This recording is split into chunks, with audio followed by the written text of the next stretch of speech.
It's the Baaaaahbra Show, coming your way with a smile today, down the humorous path with a lark and a laugh. It's the Baaaaahbra Show. The Baaaaah, the Baaaaah, the Baaaaahbra Show. Welcome to Humorous Adventures with Barbara. Well, welcome again to the Humorous Adventures with Barbara. My topic today is going to be about summer jobs. So once I was at college, I needed a place to live because my parents took off to retire, in California. So I decided, great, I'll be a camp counselor. There was an opportunity to be a camp counselor in Maine. I made this decision a little later than maybe I should have. And so by the time I got there, the other counselors had got to know each other for a couple of days.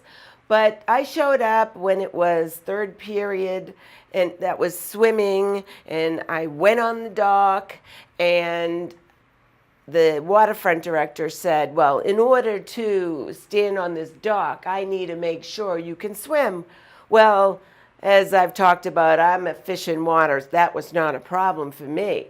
I jump in the water, I'm swimming, I'm treading water, and on purpose, he's pretending he forgot all about me, but I didn't care, so I'll just swim around all day. I didn't care. So then he thought, well, he's not going to get me, so all right, Barbara, you can come out of the water now. You can stand on the dock. So now I'm meeting all these counselors for the first time. And we're on the dock, and I'm shaking their hands. And as each person, each counselor is coming towards me, they're saying hello, but they're saying hello to my chest. Now, I know my face is up here, and they're looking at my chest. They're looking at my whole body as they're talking to me like this. I thought, this is a little strange, but okay, whatever. So after the swimming period was over, I proceed to walk into my bunk, and there's a full-length mirror. I look in the mirror, and I couldn't believe it. I was in shock. My whole bathing suit, unbeknown to me, I brought a brand new bathing suit. It was a white bathing suit, but it was a popcorn material. But it was see-through once it got wet.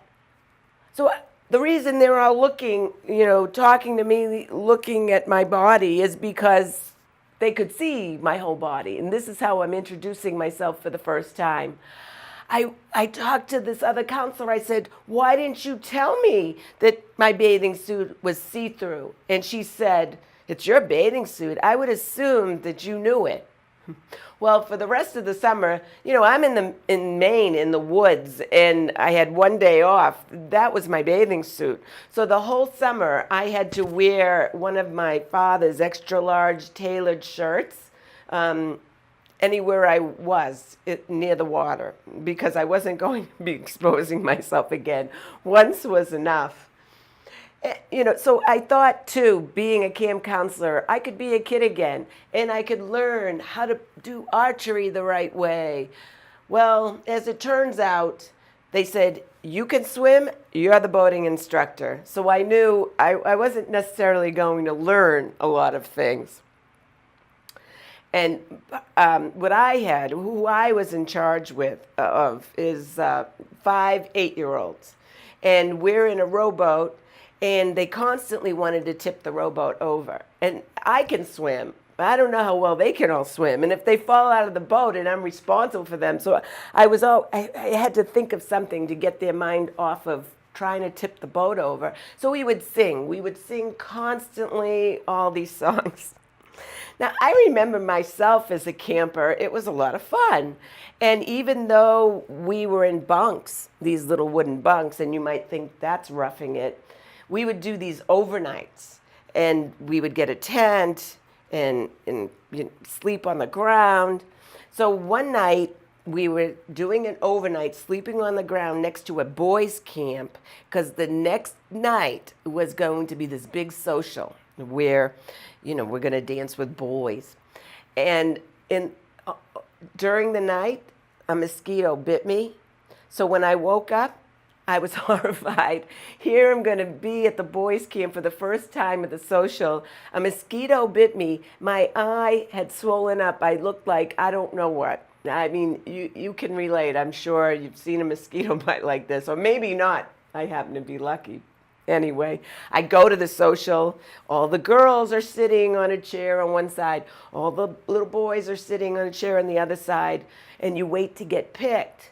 Finally, a boy came over to me, even with this big bulge on my eye, and he asked me to dance. We were both very nervous, and it was the song Hey Jude. And it just seemed to go on forever, and we were both, kind of nervous and sweaty. Well, the other thing that went on at this camp that I was a counselor at, that waterfront director that was trying to get me before, not paying attention to me while I was treading water all that time. As I mentioned, we all had one day off. And on his day off, because he wasn't well liked by any of the other counselors, came up with this idea that, there were these big wooden benches and you couldn't lift one by yourself. So all the counselors helped to barricade his door. He was the waterfront director, so he got his own dorm room there. And after I helped all the counselors do that, I just kind of felt funny, and everybody went to sleep, and I thought, I don't feel right about this. So I decided that I was going to wait for him to come back from his day off. And I was sitting kind of in the dark, and I could see him coming, and the light kind of hit his face. And I could see that he saw all the benches barricading the door, and he was really hurt, and as I would be. So I came out of the shadows, and I said, listen, I'm sorry. I actually joined them, but I'm going to help you, and let's take them down together. And then it just happened, it dawned on me that I'm never going to follow the pack. Peer group pressure, that's not for me. And sometimes you just have to stand up, for yourself. And, the older I get, the I learn that lesson more and more. And in the end, he became, because we bonded, he became my boyfriend. And, we dated for quite a while. Now, another summer job the next year, because I needed another place to live. I didn't think I wanted to be a camp counselor again. So while at college, there were 8 guys and 8 girls, and we decided we're going to go down Cape Cod, which is a vacation spot during the summertime in Massachusetts. We're going to rent a house. And 8 guys on one side, 8 girls on the other side. We knew at this time, because we didn't graduate college yet, that we were only qualified to pump gas or be a waitress. Well, I knew I wasn't pumping gas. So there was a rock and roll club called Rascals. The clientele that came into Rascals had cut off jeans, real slobs. But, it's summertime, you're at the beach, you're on vacation. Why would you dress up? However, Rascals that year decided that all the waitresses were going to dress up like 1920s flapper girls with a red dress, the white beads, the black high heels, and the guys had to wear tuxedos. So I thought this is going to be fun, and I get the dress and everything. But during the interview, the boss said, "Well, have you been a waitress before?" I said, "Sure." I was only Dunkin' Donuts. I don't really consider that a cocktail waitress. Then he said, "Okay, if you've waitressed before and you've done this before, just remember, don't put your tray on the table. You have to know all the mixes that go in all these drinks. You have to add the money in your head. Can you do this?" Sure. Never did it in my life, but hey. So this was my routine. I would wake up in the morning, half asleep, maybe 9 o'clock, in my bathing suit, go down to the beach and lie in the sun and swim till about 4 in the afternoon. 4 in the afternoon, I'd get up, I'd go to a hamburger place, get a hamburger, and then get into my 1920s get up with the, I mean, it really was a lot of fun. But then before my shift, I would go to the local Dunkin' Donuts just to get some coffee.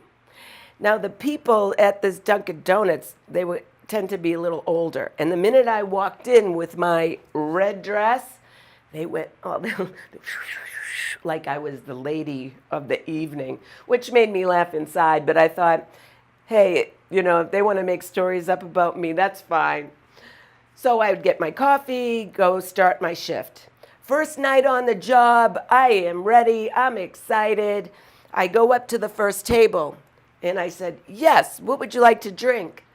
And they might have said 2 gin and tonics.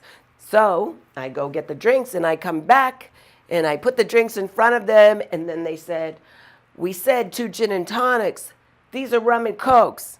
I said, oh, can you drink them? I'm new. Now, not only did they drink them, but they gave me a really good tip because, you know, they're all on vacation. And another time, there was a group of guys, and they're just doing shots, and every round I would give them, they'd give me $5. So then one time, one of the guys got sick, and so the bouncer had to clean it up, and he said, okay, they're out of here. And I said, no, you can't kick them out. They're my best table. He said, well, just don't serve them again. So as soon as the bouncer had walked away, I went over to the guys and I said, another round? Hey, you know, I had to look out for myself. I actually made a lot of money. It was so loud in that club too that I got really good by the end of the summer. I would have a tray of drinks in one hand, a pitcher of beer in another hand. The music would be blasting. And if I would say, excuse me, I would be polite. But if they couldn't hear me, I would kick and so I could make them move so I could get through. Now, it was just a little promotion this one vodka company was doing, and it was their brand of vodka on this sponge that was really flat. And if you put the sponge in water, that's when it would become a real sponge. So one time, you know, it was either before or after my shift, I was sitting there and a guy was next to me, and one of the sponges had come out of my purse. And I could see he was looking by the corner of his eye. He saw the sponge, so I quickly pushed it away. And I said, oh, you weren't supposed to see that, to him, just fooling around. And he goes, why? I said, well, I used to be really fat.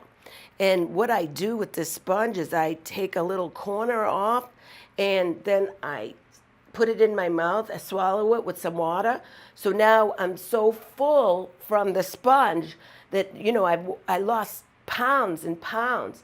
So I could see that the guy was thinking, how do I get that sponge? And I really had to, you know, I told him it was a joke, but I really had to keep my eye on him as to not to try to take that sponge and eat it. And maybe he would hurt himself or something. Anyway, I just want to let you know how much I appreciate you joining me in the Humorous Adventures with Baaaaahbra. Thank you.